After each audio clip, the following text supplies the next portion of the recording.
Hiya, it's Robin here. Lovely to see you again. Now, how does your teacher usually get your attention when you're in school? There are loads of different ways. Clapping a rhythm that you repeat, a song, putting hands in the air, speaking loudly, speaking quietly. When I was a teacher, I developed my own little catchphrase because I said it so often, listen up guys. And one of my favourites that I've seen in schools is where the teacher says, steam train, and the children respond, shh, shh. If the teacher uses the same method every time, it sometimes stops working, as it's so easy to ignore a familiar voice. Let's be honest, many of us don't like being interrupted, and many of us prefer to do the talking rather than the listening. I'm often told by my own family that I need to listen properly and not be distracted. So, let's practice listening. Let's have a listening quiz. Now there are 10 questions to get. You're only going to hear the sound effect once, so listen very carefully. And the answer appears after each question. They come quite quick, so you'll have to say your answer really quickly. Good luck.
Listening can be hard, even when the person is in the same room as you.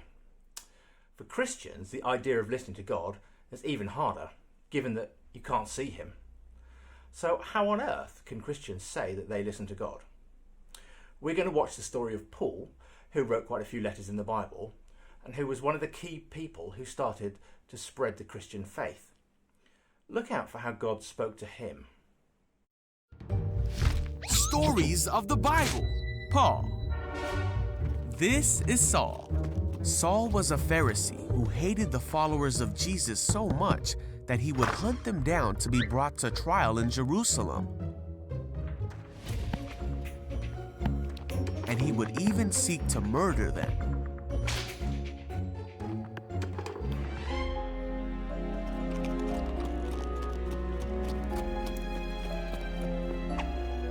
Saul was uttering threats with every breath, and he was eager to kill the Lord's followers. So he went to the high priest. He asked him to write a letter to the Jews in Damascus that would allow him to arrest any Christians he found there.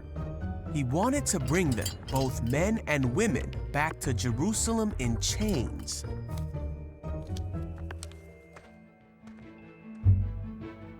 Now Saul went on his way, and as he came near Damascus, a light from heaven flashed around him, and he heard a voice that said, "Saul, Saul, why are you persecuting me?"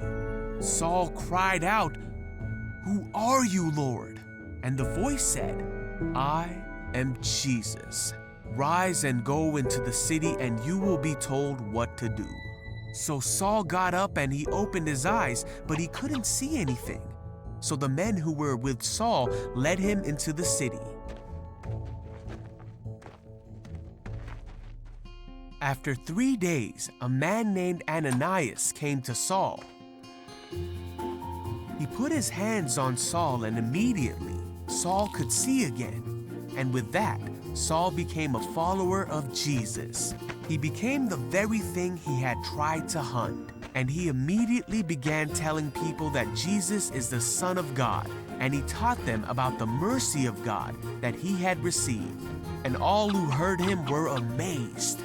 He then went by a new name, Paul, as he began preaching not just to the Jewish people, but to everyone. Despite many difficulties like being imprisoned, shipwrecked, and narrowly escaping death multiple times, Paul continued to preach about Jesus. Paul said that he would do everything he could to save people and help them know God.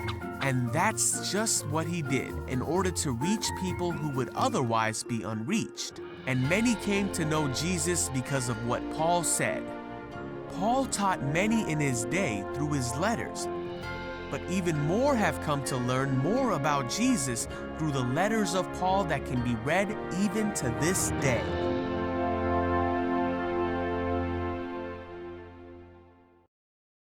Firstly, a point of interest. This story that you've just seen is where we get the figurative phrase, "my road to Damascus moment," which is used to mean a sudden radical change in attitude, perspective, or belief. Anyway, Paul was very unusual in the way that God seemed to speak to him. Most Christians don't hear God like this, and they would say that they hear God's voice from reading the Bible, from their conscience, from other people, from nature. I guess that the key thing to learn is that listening is hard work. It takes real concentration and effort, but you can show someone kindness and respect by listening carefully. Listening is not the same as hearing.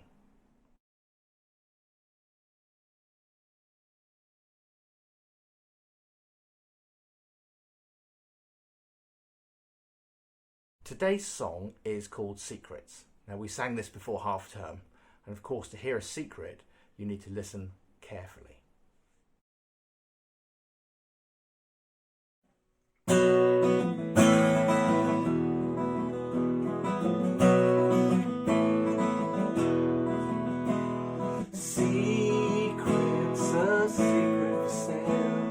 Everyone wants one, I know. Secrets, a secret for sale. Everyone wants one, I know.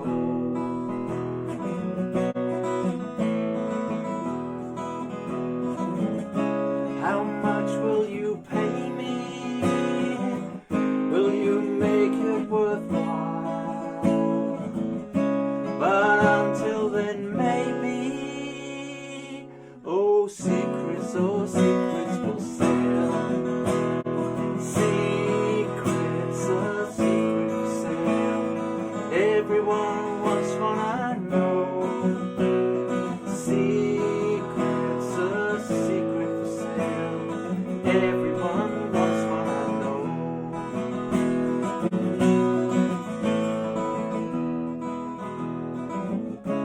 My secrets are friendly. They'll do you no harm. They're my secrets, oh secrets for sale. Secrets, a secret for sale. Everyone wants one, I know. Secrets, a secret for sale. Everyone wants one, I know.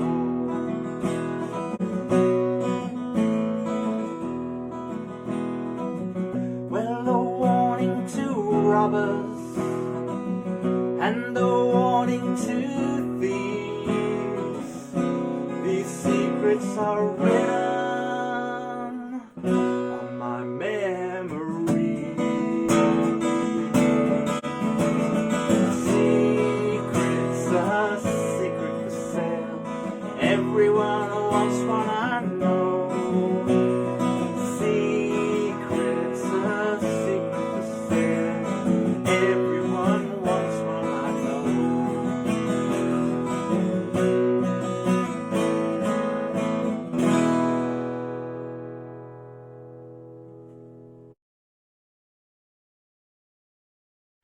For our prayer and reflection time, I'd like to suggest that you are silent for 30 seconds.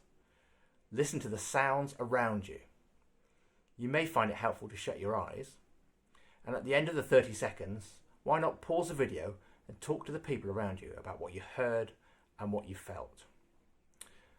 After those 30 seconds and your conversations, I'm going to finish by reading a prayer from Rev Glynn.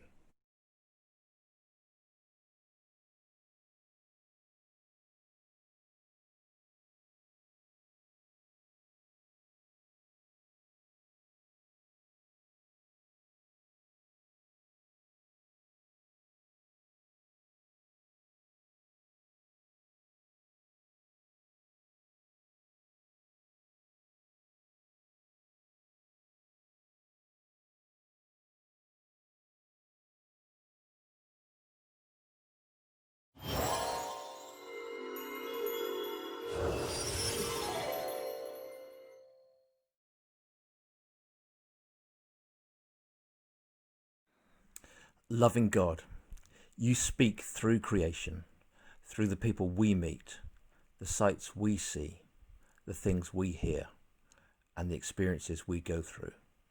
We give you thanks. Amen. Thank you for joining me today. I look forward to seeing you next week. Bye for now. Bye.